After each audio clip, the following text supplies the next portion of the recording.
Hi. Hello, how are you doing?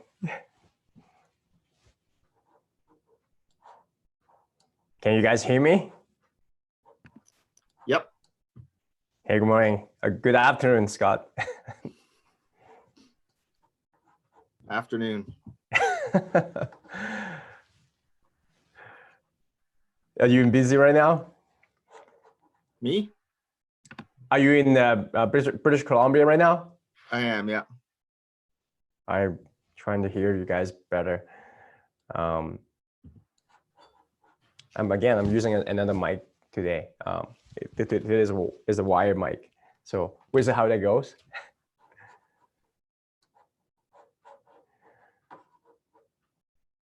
So I see Alan online, Scott online, Laurie online. Will, how are you guys doing? Hello. Doing good. Hello, Will. So I'm checking a few things, making sure Facebook live, YouTube live, and Zoom, of course. I have you guys here. Thanks for tuning in, everyone. This is like very quickly. This is number 5 meetup of the year, I'm really grateful to see you guys online. It is. It's Saturday, I know. We all basically Saturday weekends, not much differences. I see Kuda online. Hi, Kuda. How are you? And and I'm fine tuning it. To be honest, I'm fine tuning what's the best way to deliver meetups. What's the best way to deliver different communications, different meeting with you guys. We have to keep doing this. To be honest, this is no better way to keep pushing it through. Hi, Laurie. Thanks for I didn't hear you, but I just see you put it on the chat. Yeah. So if you're not comfortable talking or your phone or your speaker's not working, feel free to type in chat. And sometimes I'm not the best on seeing a few things at the same time. But let me know, speak up, and I'm trying to do this with several different sources. So for the rest of you guys who join in a little bit later, so we're doing this every month for online meetups. So this is the second time.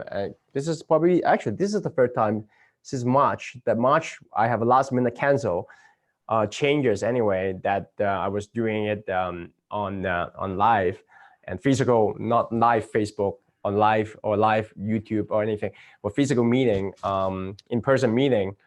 And I've been doing this for last 2 years, and this is the third year that I'm doing it.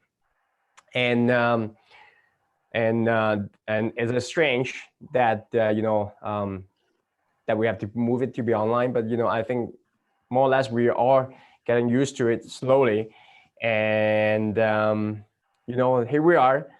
And it's number 5 of the year, and I'm really proud to see you guys keep coming back. And I like the fact that we haven't skipped any meetings. A lot of you guys haven't skipped any meeting, so that shows that you really care about. To be honest, like I learn a lot when I'm doing this personally. It may sound strange, but I learn a lot when I am sharing of how.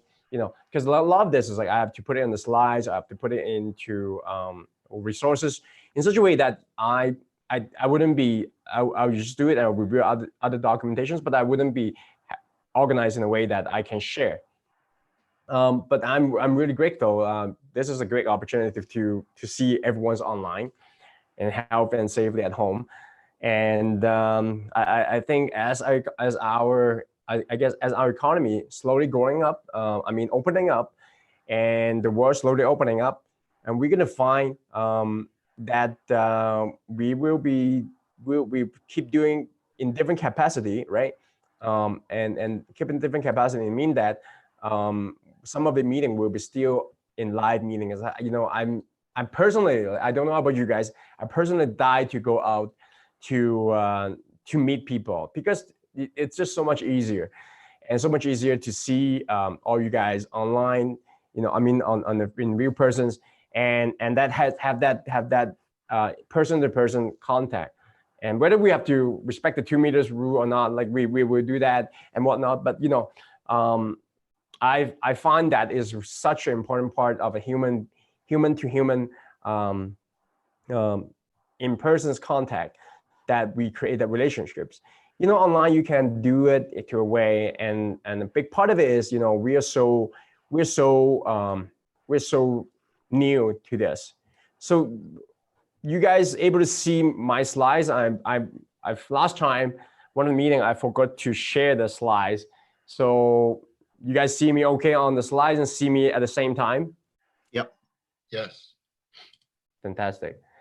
So so what a lot of people have can keep coming to my meetups or Zoom call. So one of the difference of the meetup and Zoom call is, for meetups, for whether both meetups or Zoom calls, I got to talk, right? But the biggest part for people I'm expecting, and that has been what I've been hearing from you guys, is also expect you guys to be have the chance to meet up other people. So you guys definitely, I'm looking forward to you guys to network. So I'll be trying some of the networking features on the meeting today, and you guys will split up groups and really, so that is the difference between the meetup and Zoom. In the hindsight, of course, monthly meetups is monthly, so we don't get to see each other so often. But this is what I put it on the picture on here. This is like last year when we had our library meeting. We have like 20-30 people come to a meeting, and that's how we meet, right? That's how we meet. I think that's how we engage to engage with other investors. So number 5 today, meetups. So basically really simple. We talk about 3 steps, and we want to dive in down the 3 steps of how do you find lucrative deals, right? How do you find deals? How do you find the deals, look at deals, put an offer, closing it down? Those 3 simple steps to basically to find the deals, lock it down, and close it. So I said it many times. This is the 8 steps that I've been showing to all you guys. From research, market, raising capital, create credibility, and create a team. But where we are at right now here, now you have a deal, right? Now this is envisioning. Now you have done all those things. Whether you come to my meetup so many times, or you do you do train with me for so long. Now you're at this, at these things. You have done the research, and you have hopefully raised some capital, and you have done some meeting with your investors, and now you also have created a team. So this is really getting close to the end of this. A lot of when I was learning this, I was really exciting. This is really exciting, because this is a time that you're going to see some of your results coming in to be fruitions and make it to be a reality. It's come down to negotiating a deal by submitting an offer, and then negotiation and closing it. So step number 5, negotiating things for everyone who participated on Zoom, on Facebook, and live. So here we go. So number 5. So, but I said it also. Why we have this meetup? A meetup originally were for more for a local Calgary presentation. It means that I want you guys to come, and want you guys to have the opportunity to meet each other. Because I think one of the reasons why I opened up my meetup groups 2 years ago is really it's because like before that, 2017, I don't even have my meetup groups, and I was just doing my seminars. Without a platform. So I would invite people. I will open up Eventbrite, but anyway, but I started sharing. But the reason why I want to have this meetup group is because when I go out to network in Calgary and even to other places. But in Calgary, the one really important thing is that really stand out is I can't really find a multifamily group locally that really speaks to me, to be basically check all these few things. And can you guys see the screen at the back, or are you guys okay to see that? I'm going to write it a little bit here today. Okay, are you guys okay to see it or no? Yeah, I see it. Okay, so first of all, it's local, so in Calgary, and number two is really the multifamily aspect. I really cannot find any multifamily aspect in Calgary that actually have there's basically no multifamily group in Calgary at that time. And to talk about real estate investing, so that's number two. And then the number three reason is really I want to talk about USA. I want to talk about United States from Canadians. Canadian like you and me, or there's a couple guys here or girls in here is from US, but I really want to talk about USA. So I can't find it. So that is the reason why I say, you know what, screw it. I'm gonna see if I start a group, how many people will show up. So that's how the group started, right? That's how the group started, because I want to talk about something that many people is already doing it, but not many people is already coming to a meetup group and able to learn about that, and also talk about USA. So that's how we started. And so I wanted to be multifamily focused, USA focused, and but I also want to be another part on the last screens. I don't know whether I have it. Is no, I didn't have it here. I want to be more. So the meetup groups or any other part of my education is different. Meetup group is more for the people who actually come. I want you guys to be able to come and get something. Other than the knowledge is really important. Multifamily is really important. Learning how to do is really important. But you have to, going back to the last steps, last screens, you have to have a team. So number four, people skills to create a team. So that's one thing that I really want to distinguish between Meetup and Zoom is you guys get to come to here, and I want you guys to be able to get something. Meaning the people who come to here, I want you guys to spend the time, to really get to learn about why people are doing it, why people like me or other people on this group today are doing multifamily. Or maybe you come here the first time, maybe you come here the second time, maybe they come in the 10 times. But I want you guys to share, like why, like, participate. Like, we have about 8 people on the Zoom call, and probably we're going through all of you guys. If you guys comfortable, I want to give you 30 seconds or like even a couple minutes, it doesn't matter. What if you first come here, put in your name, if you're willing to share your name, share your screen, please do. And because it's much easier for other people to perceive who you are and get to know you, because this is about yourself. Then we're gonna talk about three steps in locking down lucrative deals. But I want to make it, open to the floor, and really introduce yourself and let other people know why you're doing it, why you're coming to meetups, why you want to do multifamily. Maybe it's for raising capital, maybe for finding deals, maybe it's just to learn. So I find it's really important to, if you're in this real estate journey, and many people talk about it, we are in a relationship business. So I'm going to open up. I'm just going to be calling your names, one by one, whatever that's showing up. Too bad. I don't know whether it is what is the order that is lining up here. So the first is me. I already introduced a little bit myself. I'll tell you more later on. And second person on the list is Alan. Alan, would you mind to share about this is first time, second time here? Why you here? What's your real estate journey? Tell me about it. So let me unmute you. Alan, you on the line?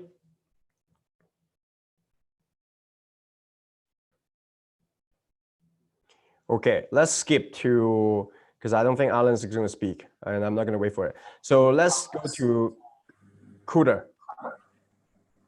Okay, can you hear me? Yeah. Okay, my name is Kuda. Hi, Kuda. How are you? I'm doing well. I'm doing very well. So I've been coming to these meetups, I think, for close to a year. Yeah, I've been coming to these meetups for close to a year. And the main reason why I've been coming is to completely immerse myself on the subject matter of real estate and multifamily investing. So as a result, I found myself learning more, and now I'm calling brokers and getting a degree of deal flow to find good deals for which I can make Could offers try to on. come to the to the mic a little bit closer. Can you hear me now? Yeah, much better. Oh, okay, it's speaking through here. So yes, so right now I'm starting to get deal flow and raising capital to make deals, to make offers. Very good. Thanks for sharing that. And what do you want to do in 2020? That's one thing they want to do in 2020. I'd really like to share with the groups and why people should talk to you. Why should people should come to you when they're looking for, let's say, they have passive investment in capital. They want to invest with you. Why people should come to you? For investing? Well, I think obviously I have a great desire to go into real estate and leave my normal job because I feel like it would be better to work in a place where I have more control, and I feel like I have much to offer in terms of hospitality and helping people increase to get a return on their investment. Well, thank you, Guder. Yeah, so here you go. So thanks for the first one, the guinea pig of trying this, because you know what, this meetups is for you guys. As I said, like I want you guys to be able to at least share why you're coming here, and you know, if we're going to be online for like 2 years, you got to find a way to be able to present yourself online. And you're gonna find a way to be, if you're not able to sell yourself online, it's gonna be really hard for you to sell yourself offline. So so the next one on the list is Laurie. Like, Laurie, are you able to do the same what Kuda did? Introduce yourself, why you're here, Can you hear your me? background, and share a little bit with the rest of the group. Can you hear me? Louder. Can you hear me now? Huh. Can you hear me? Yes. Okay. Actually, Howard, you and I met some years ago at a Lindahl event. I met you with your wife, and you had an event table. And I met you probably 2 or 3 years ago. And prior to that, I had met you previously in Boston. So I've been following you off and on for the last few years. Can you hear me? Yeah, like I don't know, is it because of I think it's for some reason, I think it's my speaker that is not, I can't hear you too well. I can hear I think it's just me. So you can keep going, telling the rest of the group. I can hear myself really well apparently in my room. I for some reason I don't think I can hear you guys really well. I can hear Lorelei fine, so I don't know. It must be you, Howard. Yeah. Yeah, I can Okay. hear fine as well. You know, yes, let's just keep doing it. So yeah, I missed a whole bunch of what you said, Laurie. I apologize. I think when Cooter and Will did the scream to the mic, I think that helps. But yeah, I think it's because I'm using this. I'm using this new mic. Can you guys still hear me? Okay. Yep. Yes. Okay. Yeah, Okay. I can hear Let's you. do this. Let's screw this technology thing. Let's just use the MacBook speaker. So that's good. So thanks for sharing, Laurie. And Scott, you're up next. You want to do the same? Why you're here, your real estate journey, and what you want to accomplish in 2020. Sure. Do you want to finish Lorelei first? Please. I think she might have just got interrupted. I don't want to No. jump in any Okay, toes yeah. here. No. I hear. Hey, Laurie, you can jump back in and do it again.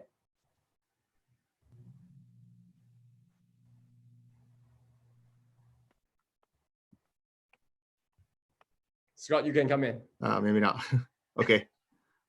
So yeah, not first timer. I've been to a lot of these at the library. Most achieving. Why you keep coming? What is the reason why you keep coming? What do you want to do this year? There's a couple of reasons. One, it's real estate, which I think from an investment vehicle, you can't get any better. And then when you dive into that and look at the different forms of real estate, you can't do much better than multifamily real estate. And when you dive into that, you can't do much better than multifamily real estate in the US, because it just makes so much sense from a cost perspective. And so that's why I'm here. I mean, that's that's why you're here. That's why we're all here. So yeah, multifamily US real estate. That's why I'm here. I thought I'm really heartbroken. I thought you were gonna say that because Howard's here. That's why you're here. Yeah, you have been here. I think you have. I have one meeting per month, and whether it's online or live, up until this year is all meetings are all live, but if we only count the live meetings, so we have 12 meetings or 13 meetings. I remember you came to my meeting February or April. I can't remember which one is it. I remember we were in the small room upstairs in the library, and you sitting you sitting closest to me on my left hand side. So no, that is really a big keener, yeah. Yeah, it's yeah, you are. And one funny thing is I remember when I met you, it's like, this guy doesn't talk much, but he sure is a deep thinker. And yeah, that's how it is. We all have like this mental jogger in our memory. It's like, but no, it's like, yeah, you definitely have to, if just like anything, you're not going to learn about how to invest in one shot. And you're definitely not going to learn about how to do multifamily in one meeting, two meeting. And you're definitely not going to be able to find the deals, lock down a deal the first time you do it. So yeah, no, you nailed on one point. Is like consistency is really important. And you keep doing it, you keep coming in, meeting new people, like, all these great people online here. And you build relationships. The more and more, like, so another thing is like the reason why I make this such frequent meeting is like, I learned it really early on. When you keep seeing people, the same group of people, and you really started to build relationships, that's number one. And that's really key for our business. You only do business with people that you have relationships sooner or later because of trust factor. So whatever that I'm seeing, like 4, 5, 6, 7, 8 guys here on this Zoom call, and you guys are gonna get the benefit because you guys get to build the relationships much better. Whether that is online, whether that is meeting people on live. So that's a very good point. It's like you just have to keep coming, and either to meetups, or to other meetings. It's kind of like a mastermind group. We don't call it as a mastermind group because I don't anticipate that to make it like that. But it's kind of like a mastermind group. Why mastermind group keep coming every month, or like set time every week or whatnot. That's how they build a relationship. That's how they share ideas. So when I ask you guys to speak up, I'm kind of giving you guys an opportunity to express yourself. At the same time, take this as an opportunity to sell yourself. And I always say that on my meetings. I give you 30 seconds. I'm always smiling when people take up 5 minutes, because you know what? You can be shy or be passive when you're trying to pursue your business. And that's, I think, is really, really key. And we all start somewhere, to be honest. We all start somewhere, and we don't all speak properly or present properly, but that's how we started. Thank you, Scott. And so we have, next one is Ryan. I feel really bad every time I pronounce wrong your name. Are you ready to speak up? Yeah. 1 second. Let me just put my video on. Howard, so I've been coming to Howard's seminar for I think at least about 10 months. I first came to hear about him through Meetup. Moved here to Calgary about a year ago, and since then I've been, exploring different investment opportunities. I see great potential in Howard's seminar. I understand his point of view that US has better cash flowing opportunities compared to the US. I mean, Canada is good too, but in terms of cash flow, I feel US is better. And I'm constantly on the lookout to see, to look out for opportunities for additional streams of income, so that like all of you, someday I'll be financially free. I don't have to rely on my 9-to-5 job. Yeah, And that's what travel we, more often. yeah, no, it's very you nailed it at the end. We all come to do these things for a different reason, right? And some people or some investor wants to invest in passive investment because they want to have the passive cash flow coming in, and some people wants to and never worry about their bills or the expenses, and never worry about working for someone else ever. What's better than buying cash flow real estate that is going to cash flow all day long, even when you're sleeping, right? What's better than buying cash asset that that is like number one or two asset class in the world. And what's better than buying certain type of commercial real estate that is much safer, I would say much safer, is in recession environment right now, than single family homes. And you're right.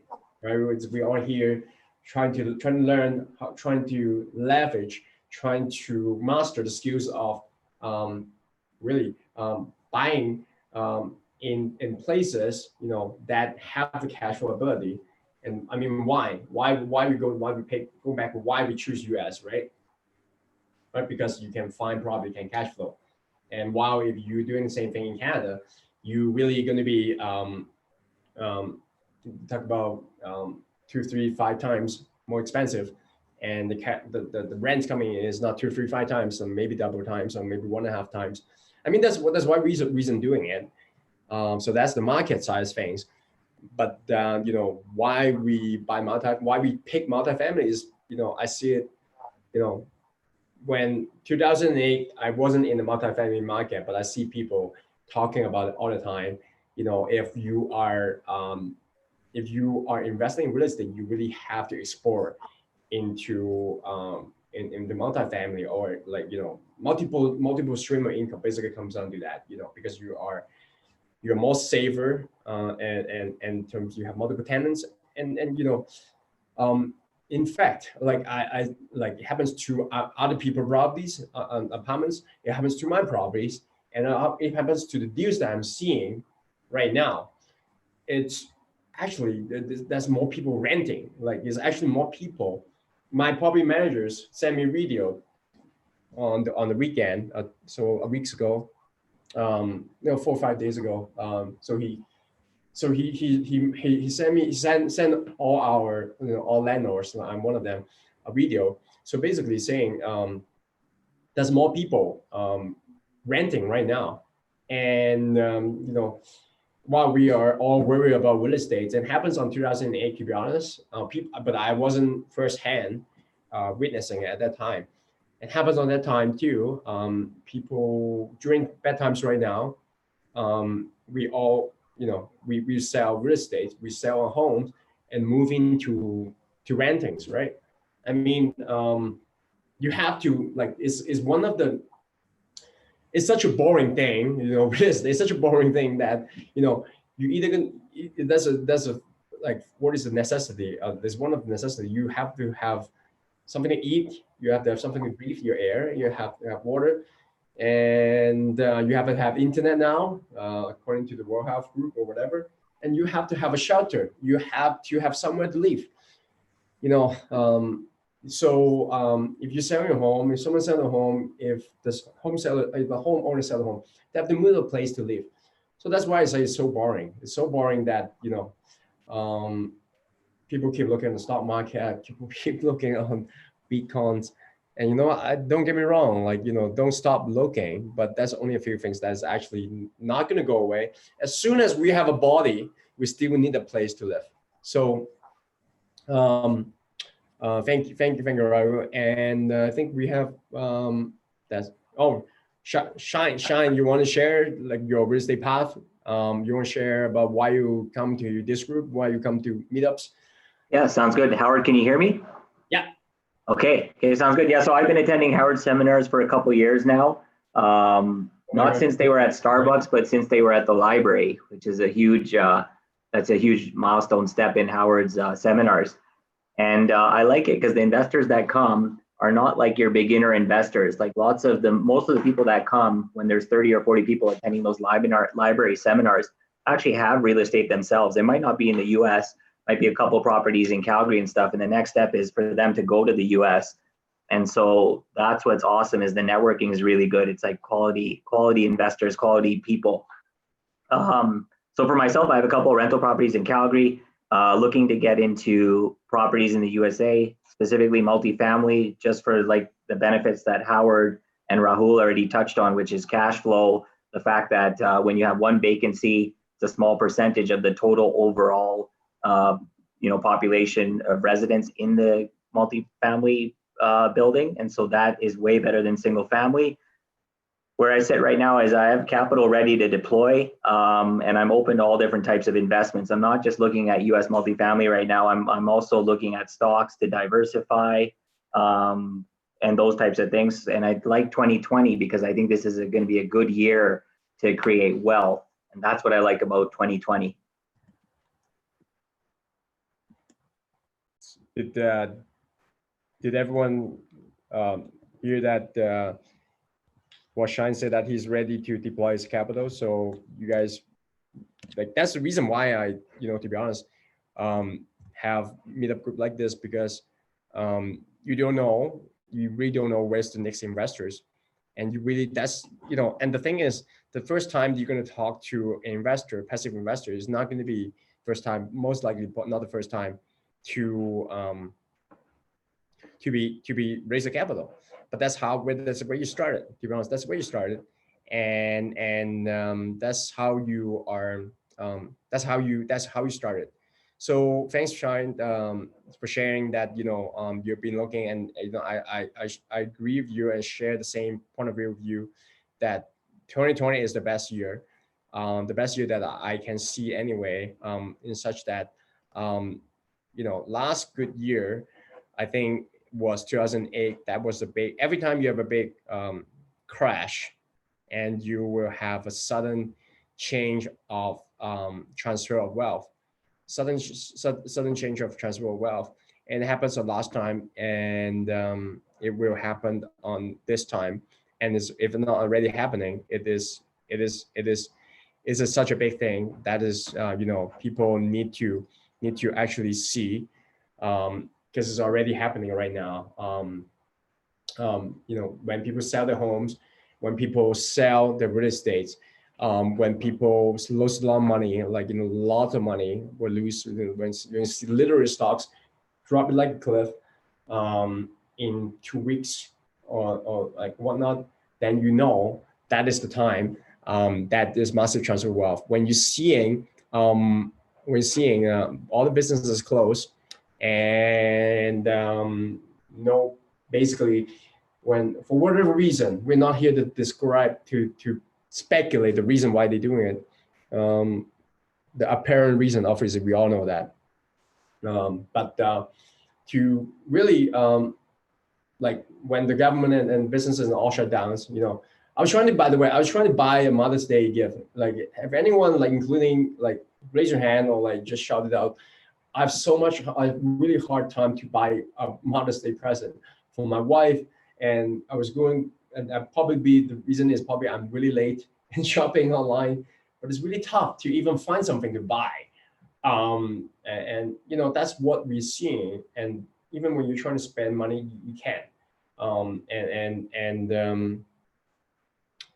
But I was trying to buy something online, and it's really tough.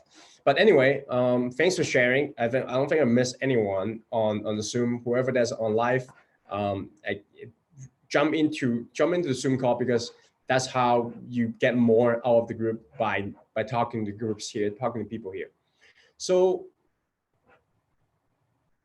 people who know this, so I lately started about the boot camps.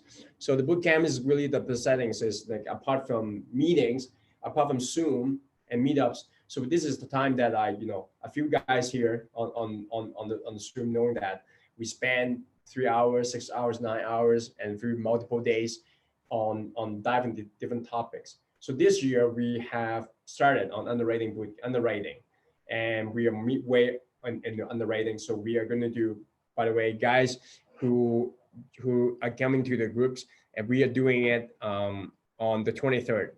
So I know a couple of you guys already saying that is okay. So 23rd this year, 24th of May, so 2 weeks from today, we're gonna have a second session of a multifamily bootcamp underwriting.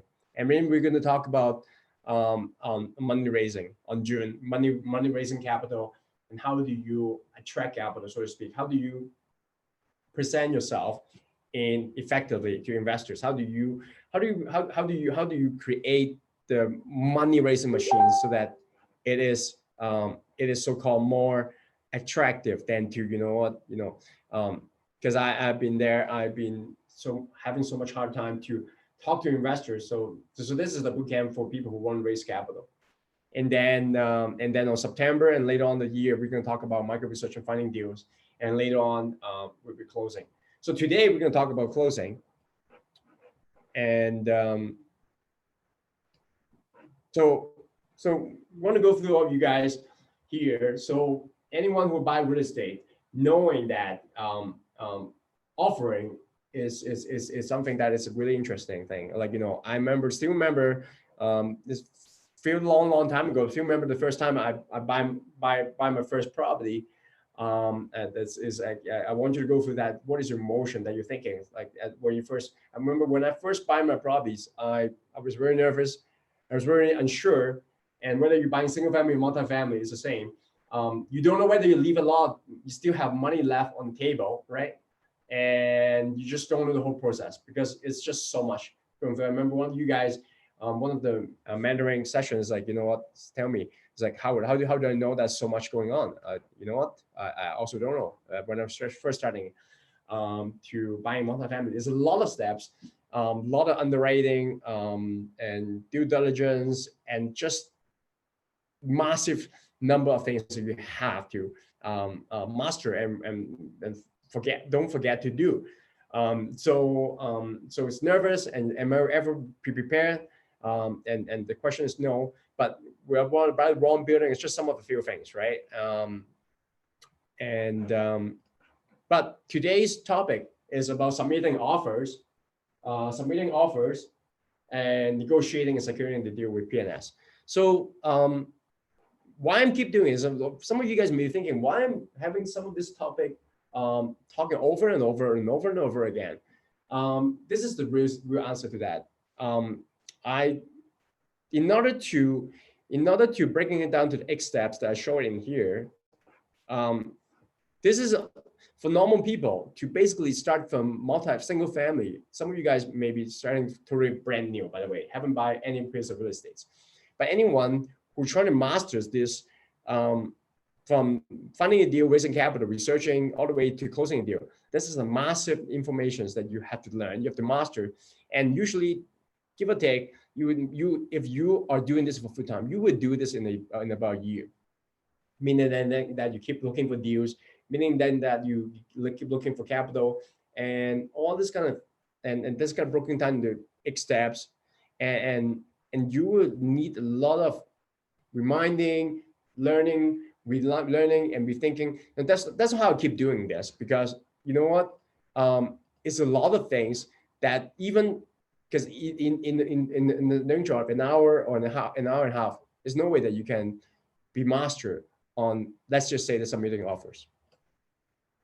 So my goal today is basically help you to understand, these 3 steps, give you the confidence you need to start on the process. You're not going to be, there's no such thing as, after today, I'm going to be the perfect guy, doing this and things like that. I'm not, and no one will be, unless they do it 100 times.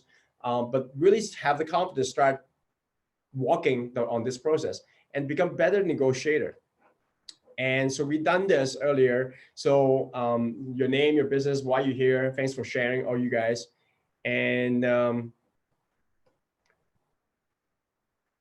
so I started doing this for a few years now, as some of you guys talk about it. So my main goal is to help you guys to get more familiar with multifamily, get more familiar with finding cash flow real estate investment. And I feel that that's the way that you do it in the US. And so I also have something called NEO. Other than the bootcamp, is I started to create online courses. So it's going to be not live yet, but it's going to be live in a couple of weeks. So first of all, submitting offers. So a lot of real estate guys, single families guys, would not know that we submit offers in multifamilies with LOI. LOI meaning that letter of intent. But also a lot of guys would not understand that submitting offers is also a way to build a relationship with the brokers. So 3 things that we're trying to do when we're submitting offers. First of all, you lock down the deal, right? But the second thing is really important is you build a relationship. And some of you guys may think, why I'm building a relationship with offer. The first thing that I remember when I was thinking back in the days when I'm submitting offers, that's the only one thing I'm thinking. You know what? I need to buy that building. So raise your hand, put it on the chat. You know what? Okay, let's just go back a little bit. Who have issues on the people who will participate today? Who have issues that when I say that, submit that offers, and even though you don't know whether that building is whether you're going to buy or not, just be honest. Just be honest.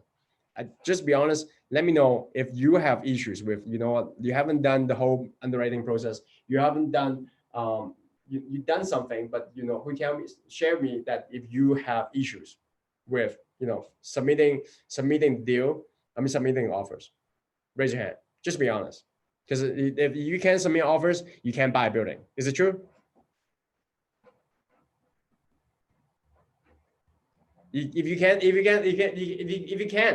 can submit offers, so because that's the first steps on buying a building, right? If you never put an offer, let's put it this way, if you think, let's say you found a building at 1 million and you're really not going to be purchased that building at 800,000, but you never submit an offer because you think it's too expensive, or you think you don't have the capital raised yet, you're never going to submit an offer.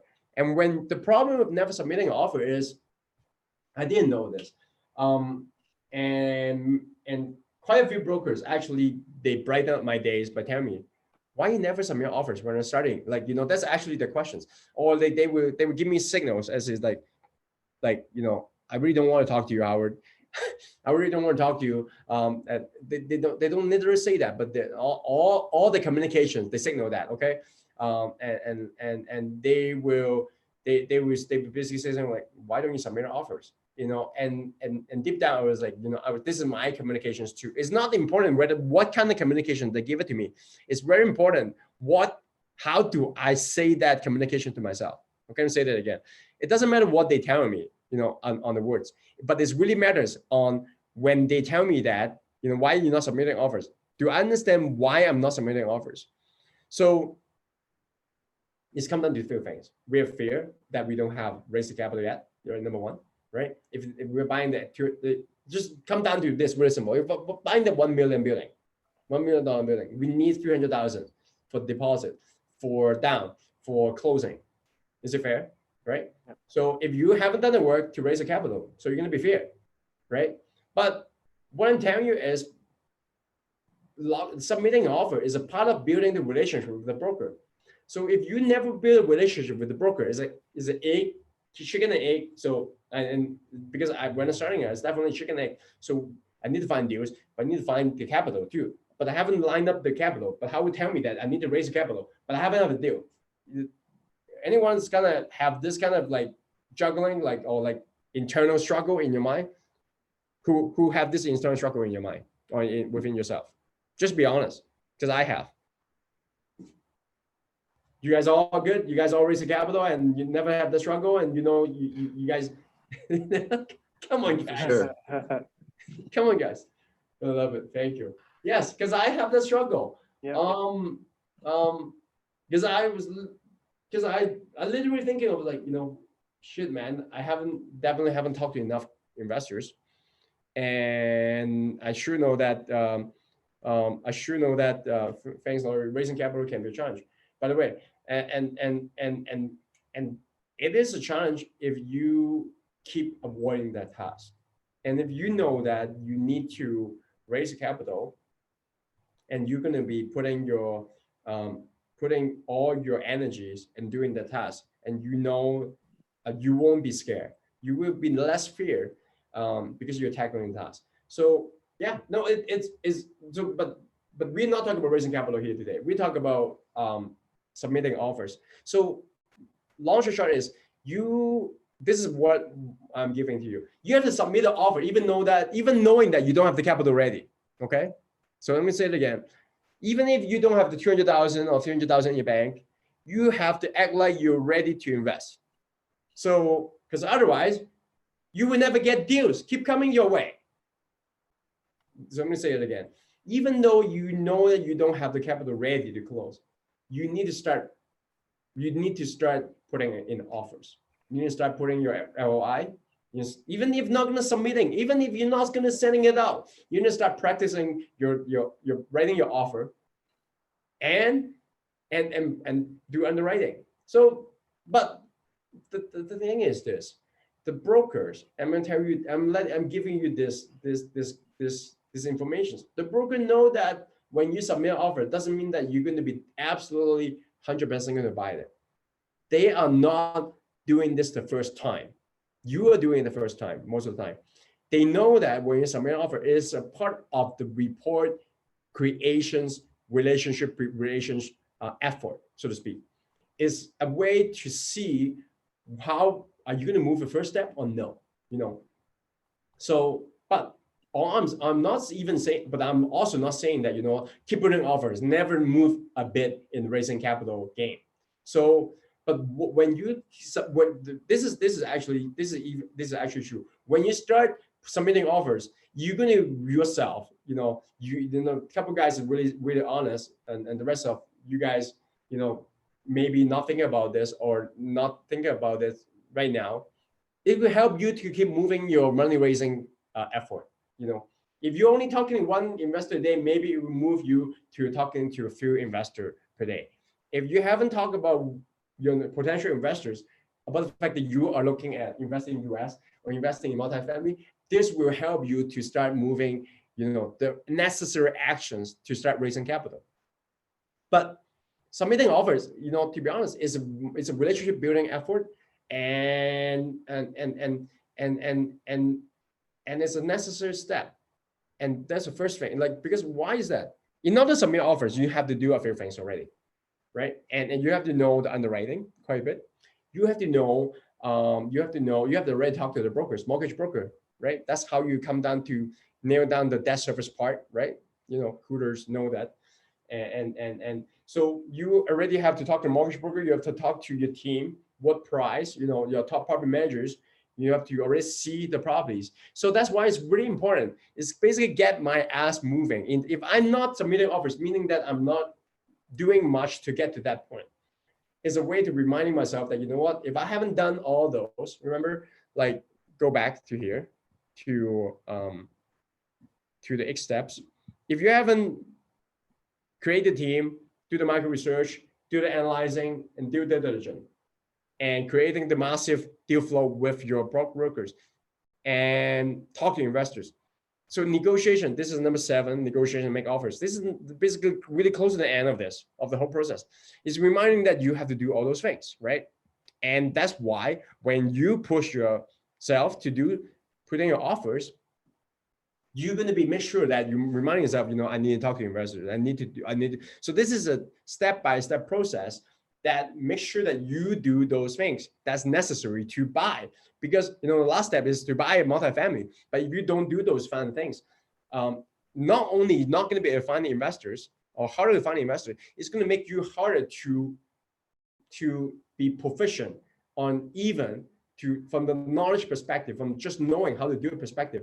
You're not going to be good on creating deal flow, underwriting, and approach with investors. So how we do it in multifamilies, right? We submit offers with letter intent. I say that it is the nut and bolt of submitting offers. You have to already know the price. Some of the listing, they don't have price. One listing that I was talking to brokers 2 days ago, they don't have price. So how do I find a price? I have to talk to the brokers and find a price because the OM doesn't have the price.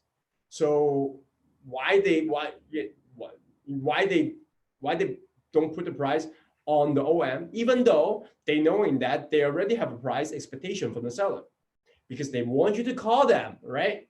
That's why. That's how they read out, mass public of people, just looking at OM and don't do anything. That's how the brokers is making sure you're doing the due diligence. If you never look at OM and you're not going to lower the price and you're not going to be closing the properties. And what information you need to know about the sellers. And you probably should need to know why they're selling. You probably should know how long they've been owning. You probably should know and what kind of things that they've been renovating, what kind of play that you're going in. Do you have any sponsor ready, right? Submitting, again, it's going back to this, submitting offers.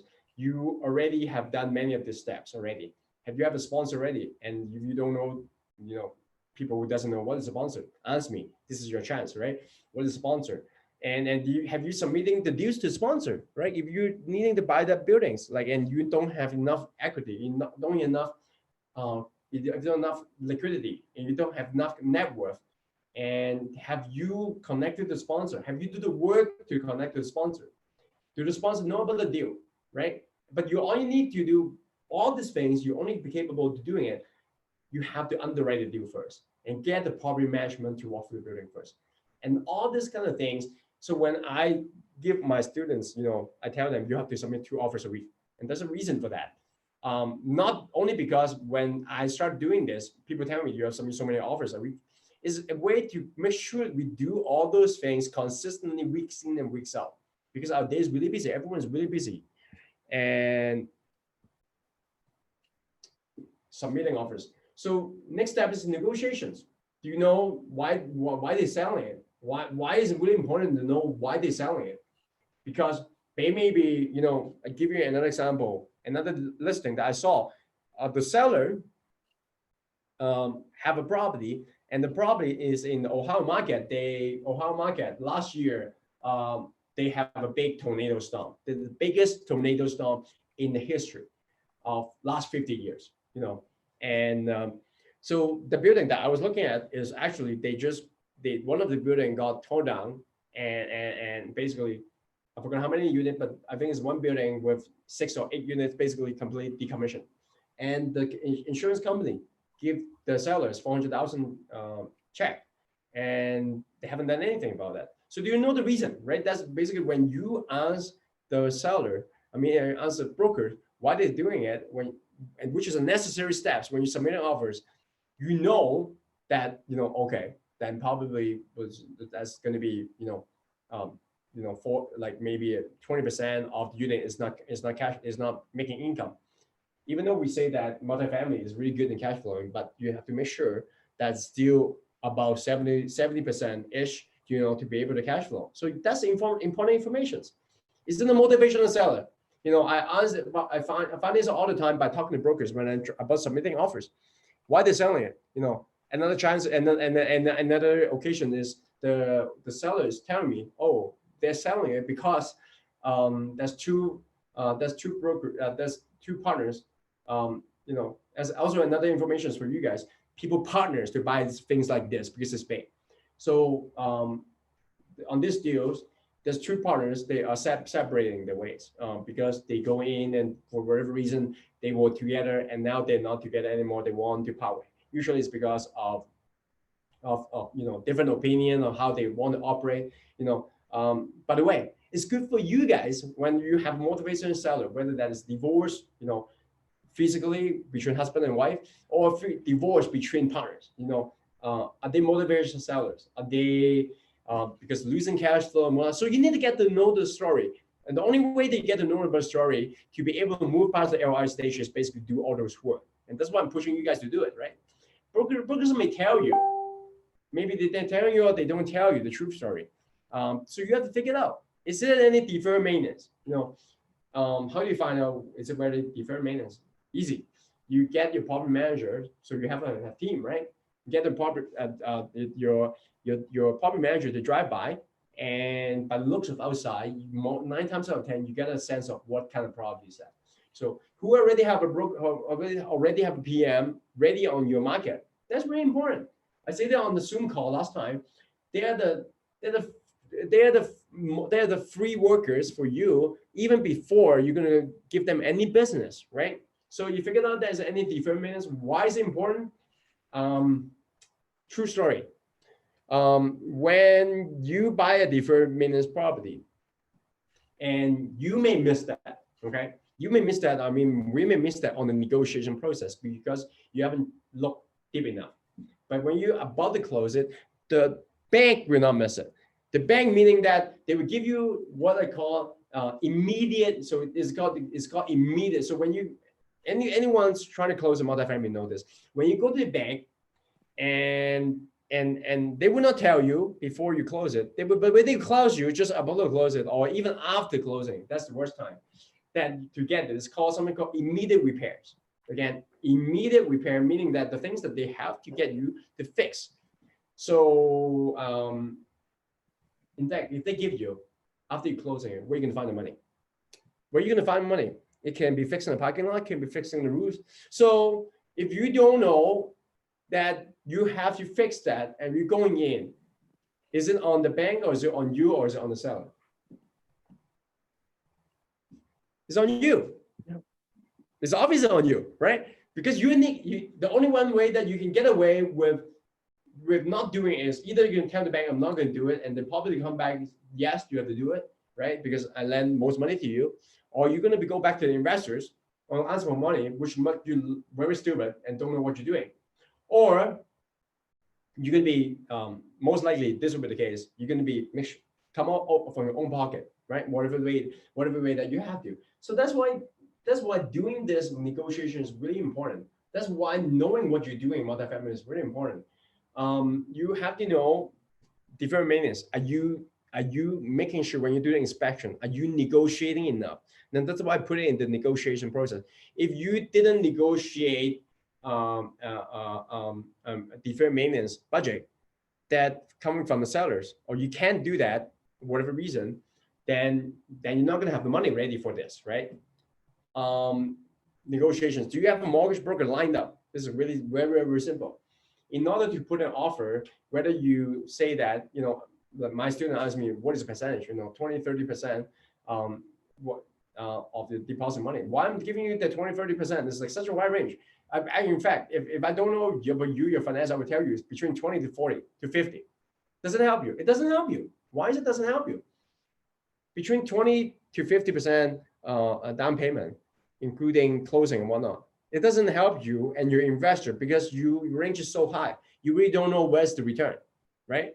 So your broker will tell you this because when they review your financials, when they review how much money you input, when they review your net worth and your financial situation, they will be knowing from the fact that you basically is two part, the property and you, plus your sponsor if you're already your sponsor. So all those things will help you to pinpoint that the return that you're going to be able to give the investors. But it's really crucial. That's also affected the price that you're going to offer to your properties. So what loan did the seller have? You know, another part is really big thing. Is it a big loan? Is it a small loan? Is it a big balance left or a small balance left? Why is it? Because it affects the negotiations. You know, if the seller have a really big mortgages, and this doesn't need to be coming from the OM. 9 times out of 10, it's not the OM. But when you ask, there's a chance that they can tell you when they ask the broker, do they have a big mortgage or no big mortgage? Because it's very important. The broker do that. Why? Because that depending on the price that it can go down or not. If they already have a big loan balance, probably the seller cannot be pushing down the price much. And that not only affect them to go down the price, it affect you eventually, right? But would you agree that if actually eventually you want to figure it out earlier, right? Maybe this is not a good deal. Maybe you need to look at the second deals. Is it a big penalty? Another big thing is it a big penalty? Big penalty meaning that when you sign a loan, and usually it's a permanent loan, and short-term loan or bridge loan doesn't have that. There's still a penalty, but not big. But when you sign just like residential properties, when you sign a loan, you're gonna have a penalty if you exit earlier, right?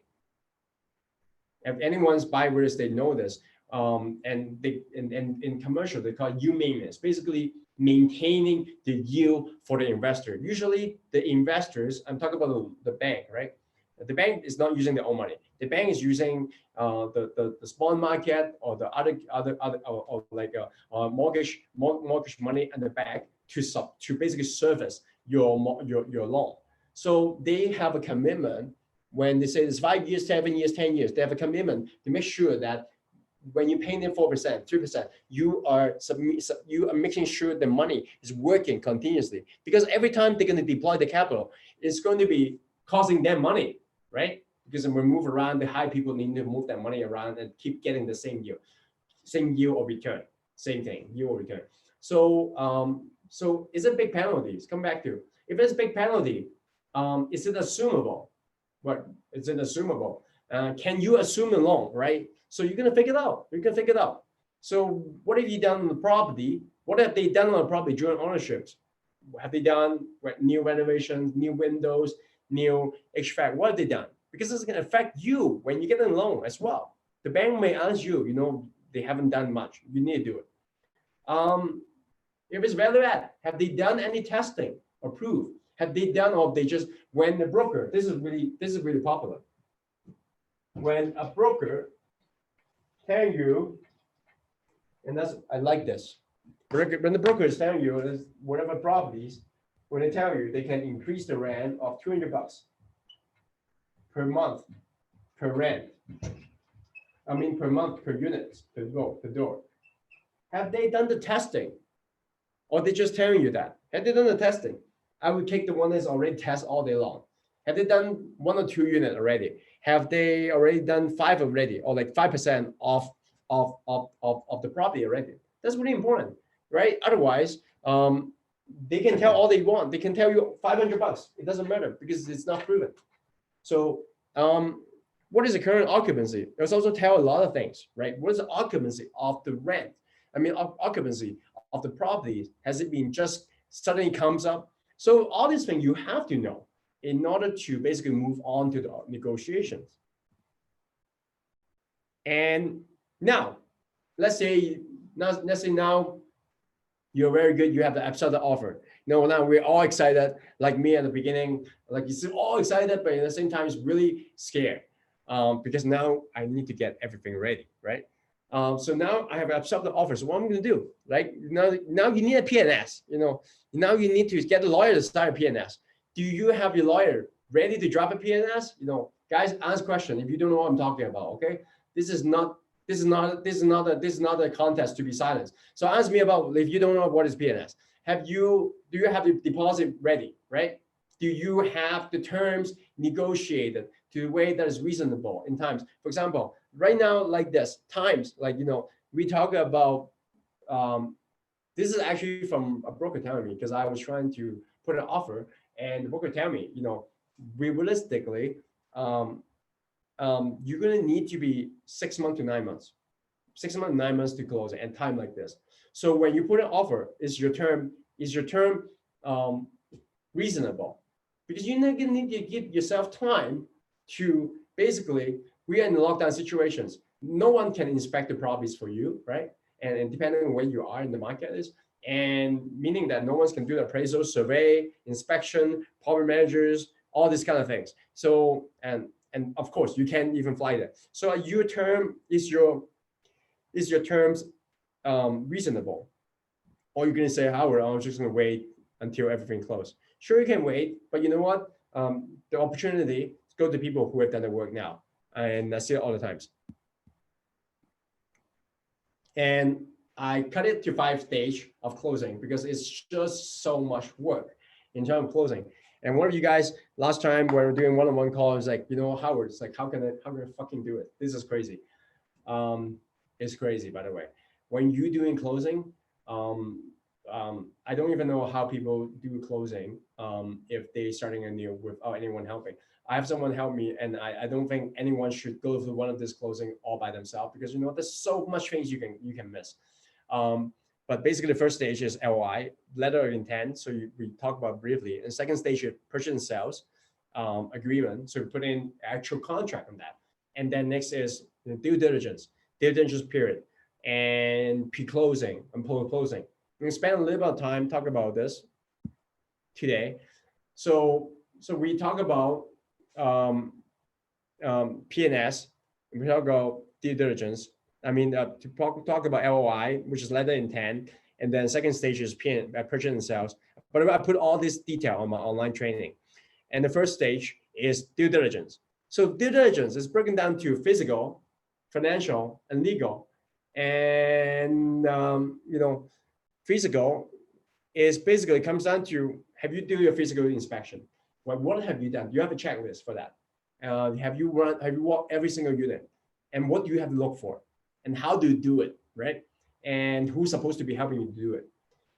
Financial is when you're doing, so basically when you start underwriting. So, this is financials. The first thing is I don't even know. What do I need for financial? Is it just the price? Is it just the terms?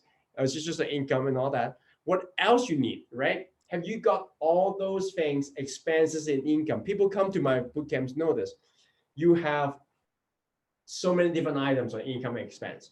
You have so many income scenario on increasing the value of the properties. And, just plug somewhere in the thin areas, like for financials. On expense, the differences between residential or the different type of commercial is vastly different. One thing that always amazes is how can a building have so many different categories? And in fact, when you talk about financials on expense, just talking about die in on expense on apartments, you have things that is different. And let's just write it down here.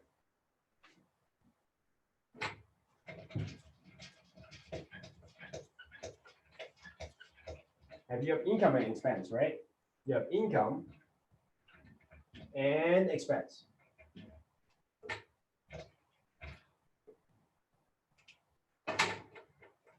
And people come to my bootcamp know this, and we're going to talk about this today. And expense, you have insurance, right? This is typical for like any houses, any apartments. You have mortgage or DS, and you have property management fee. And I'm going to write all the things that is pretty typical for even single homes. And then what else? You have a property management fee. And anyone else want to help me? What else on a single family house? What else you have? You have insurance, mortgage, and property management fee. Taxes. Thank you, Sean. What else?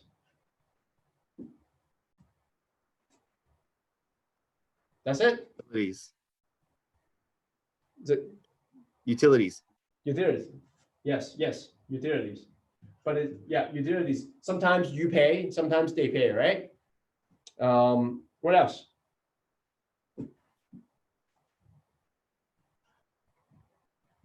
single family house. And we have and a multifamily house, multifamily or apartments. And we're gonna have repair maintenance. In fact, you also have it here as well, right? You also have it here. But the fact is, let me try to do this. You also have repair maintenance. How about marketing? You have marketing, and you have payroll. You have admin and offices. So, and all these kind of categories, you have individual percentage of rule of thumbs, and people know this. You know, you guys know that because you guys learn quite a bit. But in all these kind of things, what it is basically, we don't have all this in single family home. And one items, you know, you guys, some of you guys have been looking at deals, you know that one or two items can kill your deals, period, right? Imagine this, you're going through the due diligence process or closing process without knowing or without missing a few of this is disastrous. But the point that I want to illustrate is multifamily is really lucrative in a way that you can make a lot of cash flow if you know what you're doing. Because it have multiple stream of income. You have a multiple stream of income, leases. You don't have one, you don't have two, you have multiple. But at the same time, it is also deadly if you don't know about expense. Because sellers will always hide the expense. You guys also know that. I've told you guys many times. Kuda know that, Scott know this. And you know, you if you miss one or two items here, it's really deadly. So, and you have to know approximate percent, right? 40% or 60%. What is that percent? That your broker is going to help you on doing this. Going back to financial due diligence. So you're going to know all this, right?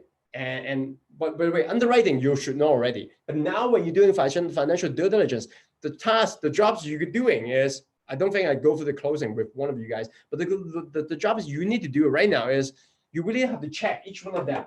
You don't have to check insurance. Is it really what they say? Can I go lower? You're going to check mortgages. And can I get a better loan? Is it really what they say, right? And taxes, taxes really key thing. They say that last year is, I don't know, let's say 5%. This year, can it be going up? You're going to check all this from the government website, the taxes. In utility, you know, utility, you're going to check all the actual bill, because utility is like usually you cannot hide. You have to check all the bill one by one for the last 3 years. You know, imagine all this. I remember it's like that. I remember my first deal was when I going through this. Is after I signed the P&S, purchase and sales agreement, I literally say fuck, because you know I didn't give myself enough time, and that's why it's really, really important to know that you need to have enough time to check all this, because 9 times out of 10, it's not that you don't do it's not that you don't work your ass off to check all this. 9 times out of 10, it's a seller delayed in giving you the information, because you know what? They don't have a really good incentive to give you everything to you as a buyer on time, on schedule, right? The less time that you will be checking is better for them. So that's why it's paid to have a checklist. So do you know physical, financial, legal due diligence, and even the laundry list that you have to check? One thing is going to cost you hundreds of thousands, to say the least.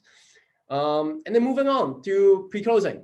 Have you been, on the same time, while you're doing all this, have you been engaging with investors? You know, the time is coming up for make sure the money is ready. Have you doing the work that you need to, if you're refinancing your property? Have you getting it ready to point that you can just go and you know what, down to really simple, even wiring from the bank from here, and it happened. I remember that from here to US, it takes 2 to 3 days. You know, so are you prepared for that? Do you have an actual schedule? You need to have a schedule, by the way, and checklist to basically comes down to what you need to do during the closing. You know, preparing for investor money. I say that when you need the money from them and what to prepare to send them. You know, we talk about not hundreds, but we definitely talk about multiple items that we're talking about. Are you getting on top of talking to the investors? So you need a team, by the way. You need a team. You're not going to be, it's really hard to do everything by yourself. And now you close. So I say, that's why I say 5 stage of closing. And the 5th stage, I broke it all down. The 5th stage is pro-closing. How do you handle the takeover? Hopefully you won't be doing it yourself, right? Hopefully you already have a property manager lined up. You have detailed instructions how he or she should be taking over it. And hopefully this is not his or her first time take over the properties. And you're gonna make sure it, right? When the teams come, when does your teams come in? When is your teams come in, take over, and start the communication with the tenants? Hopefully you're not going to kick every tenants out, but they need to know that you're closing, you're the new owners, right? And what do you need to tell your new owners and your new tenants? What kind of communication you need to tell? If your property manager doesn't know that, you need to know. Or if you don't know and he doesn't know, you're not going to need to know. You're not going to know what you need to tell the property managers, what he or she need to send out to the tenants. You need probably some sort of new communications. You need to let the tenants know that you're the new owners and how do you start the lease, right? How do you start the lease? Are you going to continue the existing lease? This is all part of the closing, by the way, guys, girls. So now is a close. What do you need to tell your investors? So now the money has come through. You want to make sure your investor is ready. You make sure your investor is not, thinking. You never want them to think it's like now close. Oh, Howard, where's Howard? Oh, you don't want them to think about that, right? Again, you have to have a checklist. Who is because I talked a lot last 30 minutes. Who think this is crazy?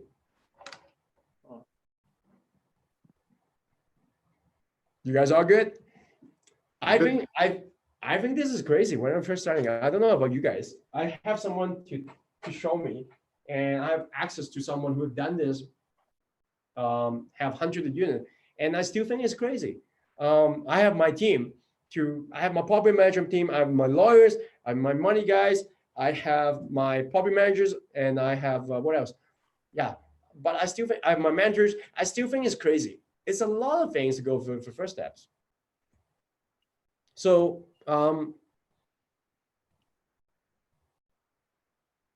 talk about boot camps, talk about that. So next one, so that is to summarize. I didn't have a summarized slides today. So summarize is this is a 3-step of closing. You have to submit offers. Submit offers. Number 1. You're going to negotiate. Number 2. Negotiate. By the way, guys, girls, this is the best time to negotiate deals right now. I'm seeing deals at least 10 to 20% discount on the market, but you have to know all this, not do this, right? Take advantage of this.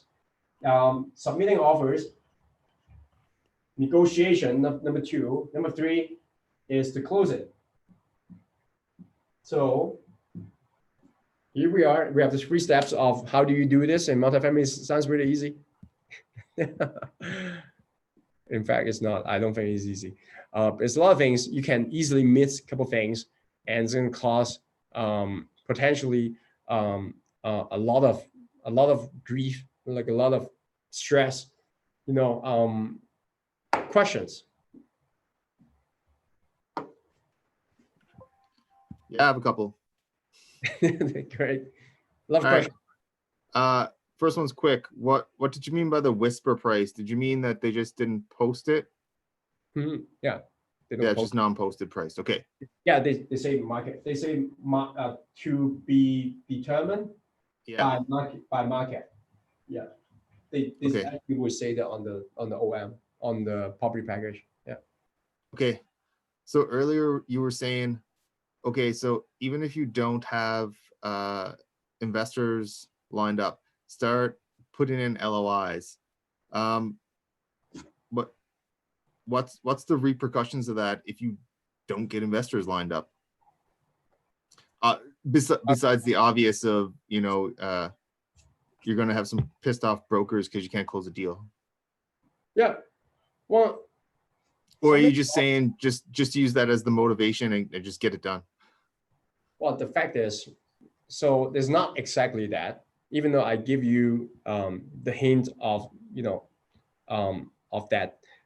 I'm kind of saying that, but at the same time, what's the repercussions of, let's talk about this, because it's really, I think, including me when it first started, and I think a lot of you guys will keep thinking of that. It's like, you know what, I'm not ready to put an offer because I'm not ready, right? And I'm not ready because I haven't done all those work that Howard tell me to do. And in fact, this is what I've been seeing many more times, is unless you have a deadline that is externally imposed on you, you most of the time you won't be start doing the work. Most of us, we're human beings. I'm talking about human beings in general. Mhm. Unless you have that, you have a gun in your head, that most of the time people won't be doing the things necessary, including in these steps in here, is to finding the capital. And and then I stated, and even echoed by, by Laurie here, raising capital is challenging. So, and the thing is this, you have to do those things in order to move the ball forward. Otherwise, you'll be keep looking at deals. And I see so many people keep looking at deals, they never close a deal, and they have this negative viral, and it's kind of all going back. You know what? I'm not going to be raise capital, and I can't raise capital because I'm so busy, or haven't done enough marketing to do those. So you have to doing those work. So why I say you put in offers, because when you put in offers, now you have a date.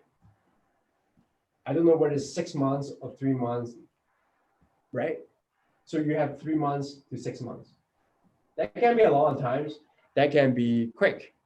So now, if you need to, let's just put in something like really logical numbers. If you need 200,000, now you have a detailed number of months, and you need to go find those money. And in my case, and my first deal, that is how it works. To be honest, I was so caught up in my own thinking that that I procrastinate. And I don't know if it happened to everyone, but long and short is money finding. So basically, that's how it happened in my own situations. I have 3 partners, and I basically say that all 3 of us need to do some capital raising activities to raise 1/3 of the capital. So we have all these meetings, and at the end, no one except me raised capital. So so that is what actually happened to my case. So I have to over raise 3 times that what I say that I'm going to raise for myself, and that obviously means a lot of stress. But you have to really speak to yourself, like if this is the truth. If you want to buy multifamilies, you need big capital. And you need big capital. And the reason why you need big capital is because one of the guy, I remember I attended his meeting, he say, if you want to make sense, play with sense. If you want to make millions, play with millions. And that always stick to me. So don't ever touch a single family again. Because you know what? If you want to build big business, you have to touch the big thing, and you cannot fear by the big thing. Meaning, in this case, raising a lot of capital. You cannot look at, oh, I'm raising 200K. You're looking at, I'm raising 200K, but I'm buying $1 million properties. It's a mindset thing. It's a mindset thing that if you put that offer as a first step, and I believe that it happens to me. It's not easy. It was very tough. But if you start doing that, you will getting to this line much quicker. And that's the only way. Many people, that's the only way. Because if you're waiting for all the money to already line up, the thing is, you will not have a deal anymore. Does that answer your question, Scott? Yeah, it's a great answer. Thank you. Yeah, it's you know, it's just like a lot of things. If you look at it's really tough, it's really tough. In my case, I didn't think I looking back, I didn't think I look at right in the right mindset, but I think it was necessary, necessary for me in my case to put the offer. And I see law train say that you have to put in so many offers per week.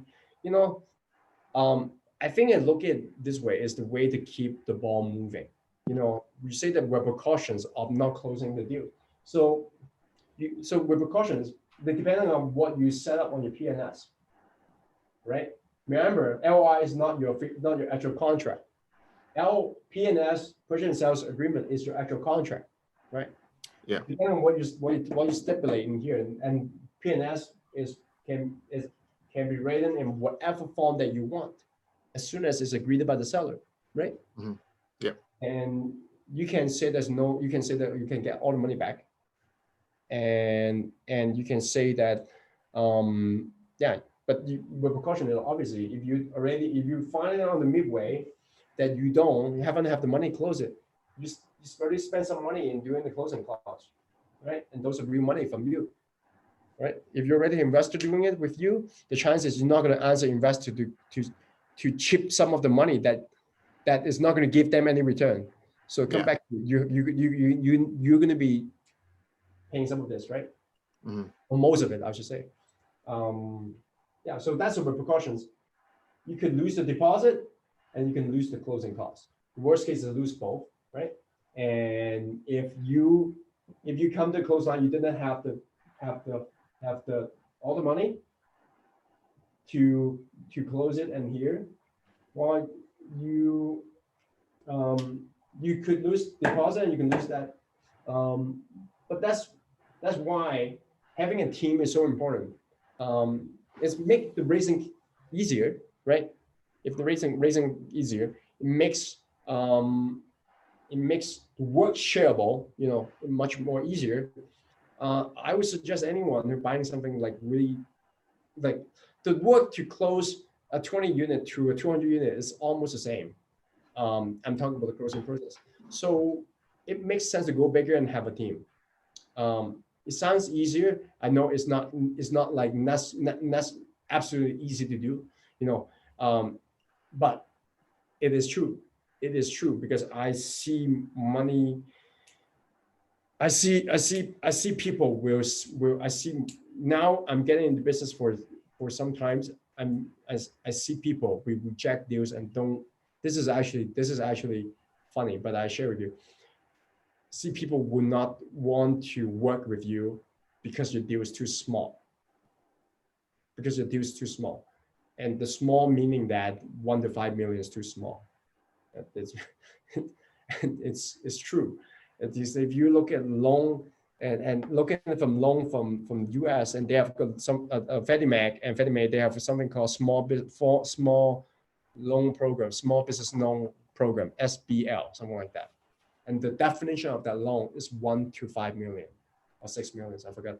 So so is an opportunity for me to upgrade my thinking or upgrade my I guess that's why we do in multifamily, by the way, guys, right? It's not stuck in something SF house, single family houses, right? It's to do something bigger. Let's kind of come back to you guys. Why I'm doing this multifamily. I'm on this with you guys together. I don't want to do small things, and I don't think anyone's want to do small things to be really connected to our soul and mind. And that's why I'm doing this. I challenge you guys to think about why you come to meetups, why you want to do multifamilies, because maybe in your mind, you also don't know, maybe you want to do something big, right? Maybe you want to do something 50, 100 units, partner with other guys, partner with other guys here online. If you're seeing that name over and over again, you should start talking to that guy, and that's another reason why I have Meetup with the same guys. You guys keep coming. You guys reap the benefit of keep coming, seeing the same people. Question. So I have another question. There's that question on the whisper price. How do you go about that? You see listings with TBD, and Like, how do you come to a number that you can use either for your underwriting or even just putting in the offer itself? Yeah, cool. I just ask. This is okay. This is a broker.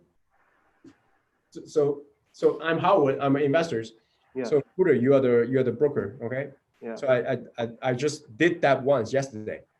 I say, hey, Cooler, by the way, so I would do this. I always sugarcoat it a little bit. By the way, thanks for sending over. I really appreciate it. This is a really nice listing. In fact, it's a really good market and I see a lot of potential in this property. So one thing, could you help me out? Because I need to underwrite this. I need to be, of course, in order to make sure that it can close. I need the price. You know, I'm giving him an incentive. He want me to close, right? I'm dangling an incentive.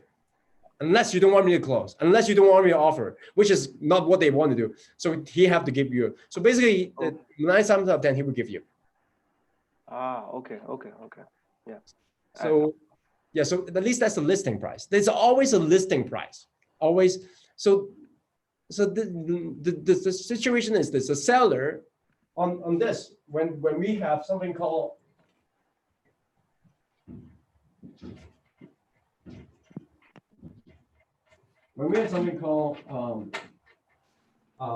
determined by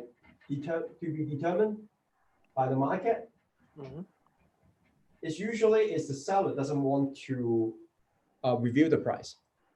But this is what the communication between the seller and broker is going through, by the way. So now I'm the seller and you're the broker still. And usually I don't want you to put in the price because it's for a number of reasons. Basically they want to get the highest price possible. Everyone does. But you know, it's another sign of not realistic sellers, or they just want to do it anyway, whatever reason. But the brokers, you as a broker, you need to know what is my price. So you know my price. You will actually ask me until I tell you what is the price. And even if I don't tell you the price, you know the price based on the market. So there's always a price. That's what I'm trying to tell you. The price maybe 5% range, or down to that line, you always have a price. You just have to figure that out.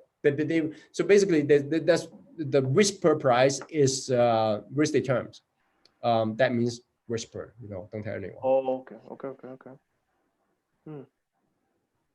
Good. Questions? Okay, so one more. Yes. So you put in your letter of intent. It's accepted. At what point are you paying the down payment on the mortgage? Is that at closing or is that earlier in the process? At closing. At closing. Mm-hmm. So what are your fees at the at the beginning of the P&S stage after your offer is accepted? Is just your due diligence fees? I think you would rule of thumb. It's without going into all the details. You should budget 5% of the price. Yeah. Yeah. So if you have a million, because so let's jump into it a little bit. So this is the LOI accept the stage, right? And you have, I say there are 5 stages.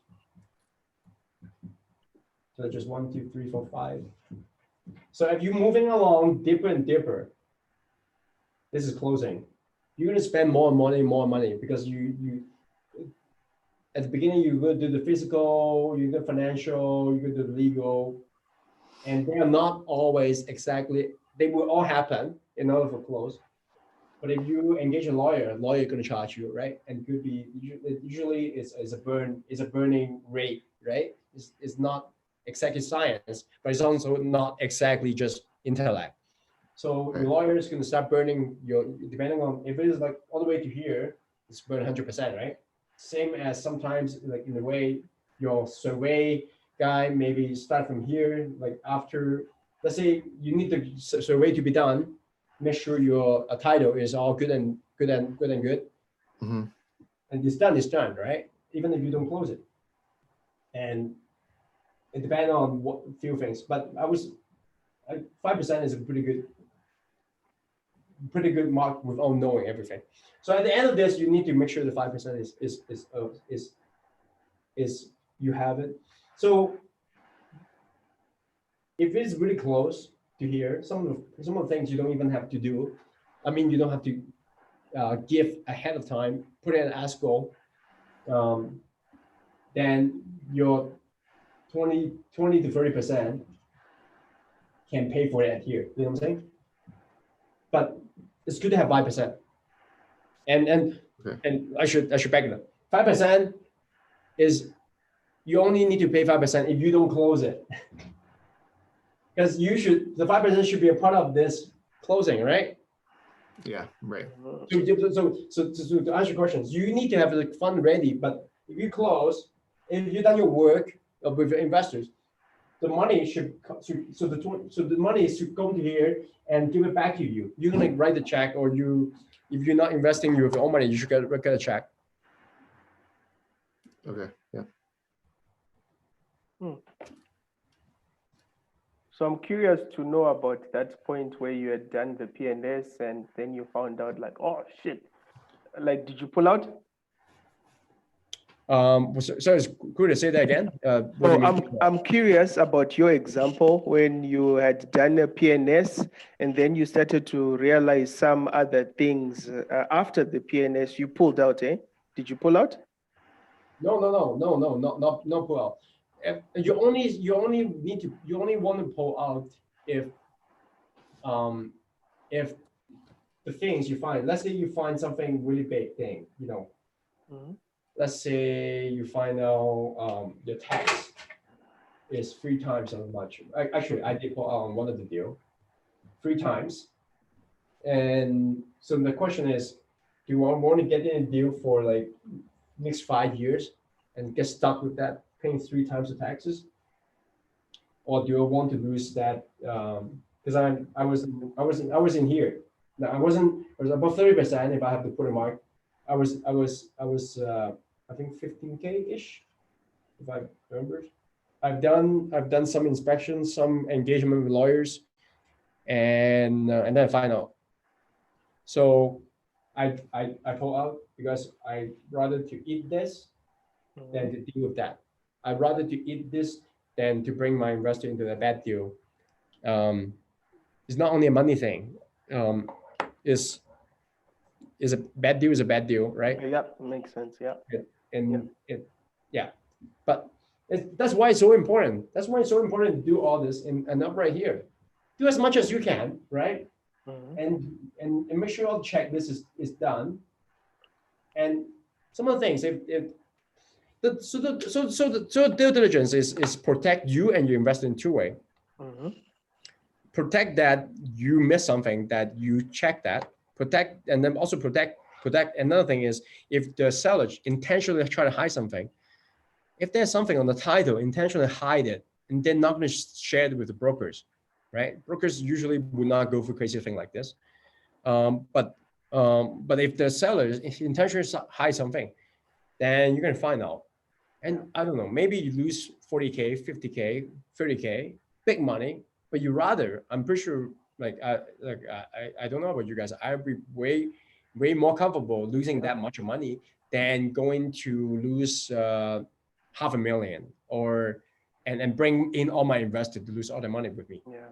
Right. So, but you know, most of the time the seller will work with you, and most of the time, and that's why you have to answer all those questions, because one questions, as you know, there's good. One questions is going to one thing you miss, you know, because you're dealing with multifamily, everything is bigger, right? And so one thing you miss is going to be 100,000. It's not even that. That's not 100,000. One thing you miss is probably 500,000, 200,000 on the small deals. So, but you know, on the same thing, on the same token, that's why you do all this thing to make a lot of money. If you make one good deal, you're gonna make is much easier to create meaningful success investing in multifamily than in a single family. Yeah. I say them so many times, I'm so biased, but you know what? I'm so biased to the point that I would suggest all the investors that I know to do multifamilies. Yeah. Yep. So yeah, thanks, Laurie. So answer broker for the risk price. Thank you. There you go. Sorry, Business. Howard, I got a quick question for you. Yeah. Just wondering, so as you know, the currency is at an all-time high right now, US to Canadian.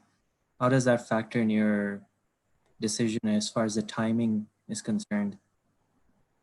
I tell you this, Raul, I do this I have these conversations between myself and my investors. Well, actually, no, I don't have investors. All the investors will answer these questions. And I'm being invested, you're being invested. The thing is, first of all, knowing this currency have no control. You have no control in currency.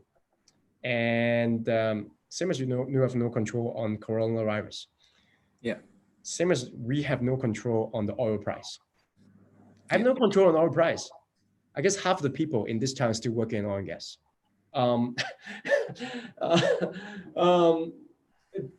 You have to control what you can control. That's my okay, my deal. Okay, let's just give you an example.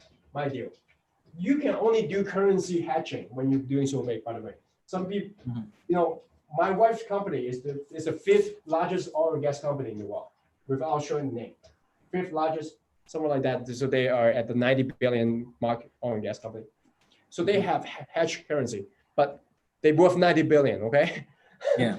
So, but for my example, I go in 2 years ago. I go in at 1.3 and US to 1.3 US to Canadian currency. This is actual number, right? 2 years ago.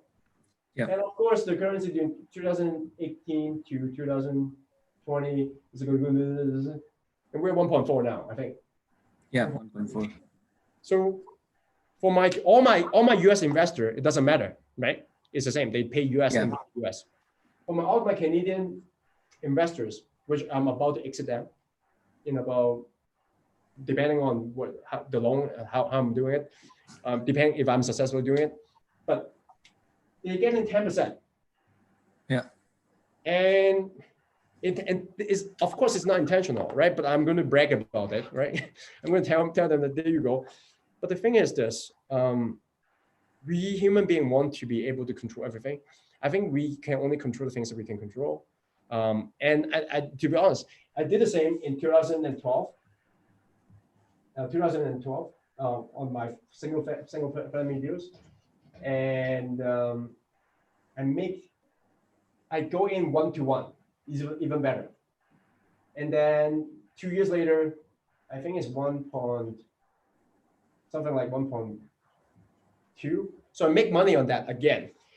Mhm. Am I lucky? Yes. But I'm going to say this is, I don't think too much about that, to be honest, because US and Canadian currency controlled by a lot of factors, but one of the big one is oil price. And no one's know what the oil price is going to be in a few years. And I'll be totally irresponsible and lying to tell you that I know that I'm going to make money on the currency. But the thing, I don't. I think the biggest thing that you have to be, the one thing that I will be telling you is, you have to be juggling this. Let's just say that the currency will go down in 2 years. Let's just say that. But always think about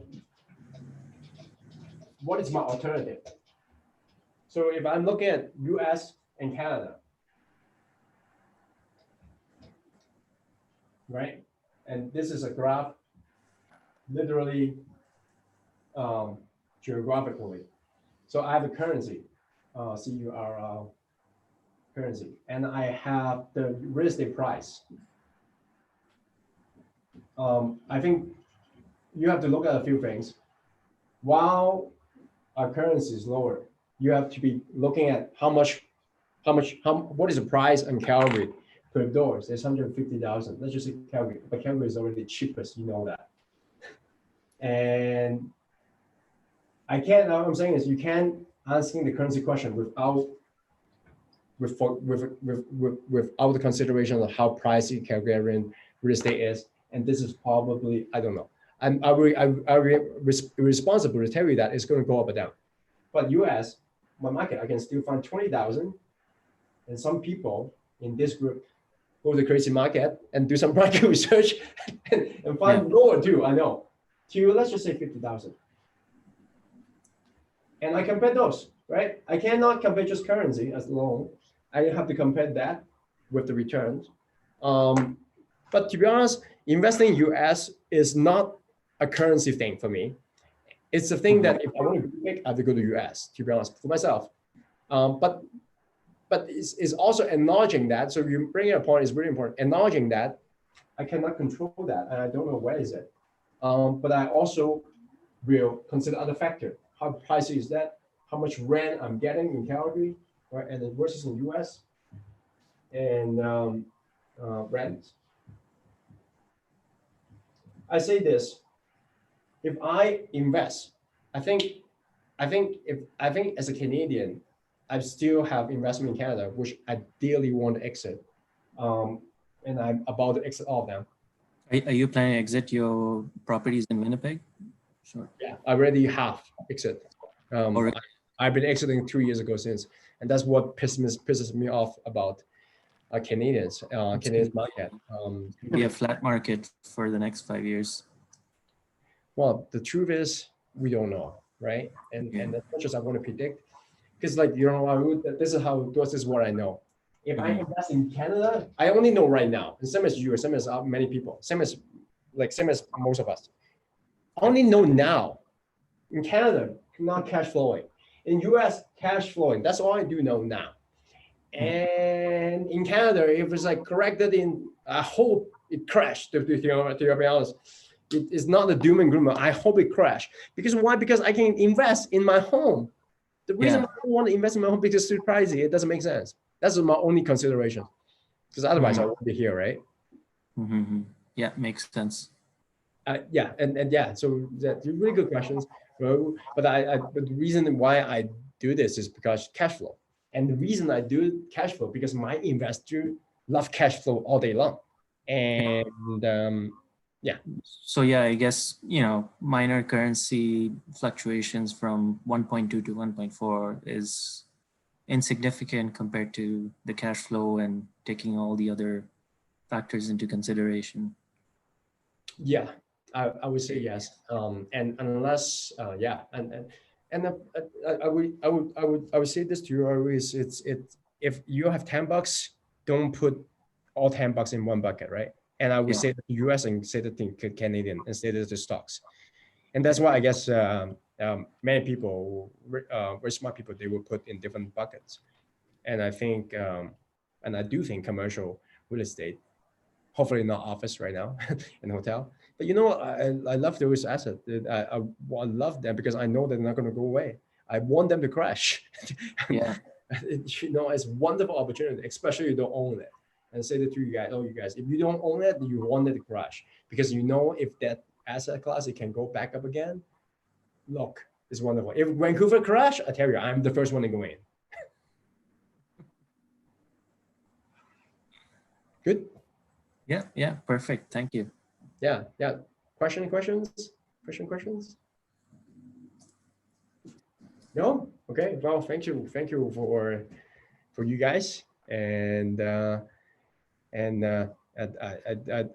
I'm keep doing this meetup group, and I'm dying to see you guys on live on real time, and in fact, I hope. I know they haven't eased up yet. I think isn't it until the end of August. So they're doing it. But you know what? I think this is a good platform. At least I can still talk to you guys, and you guys should use this as a way to leverage your group. But thank you for all you guys coming up, and I see the one who is coming to the boot camp in a couple weeks, 23rd. Thanks very much, guys. Appreciate that. See you next time. Thanks, Howard. See ya. All right. See you, everybody. Thank See ya. you. Thank you. Good day. Bye. Thank you. Bye. Bye-bye.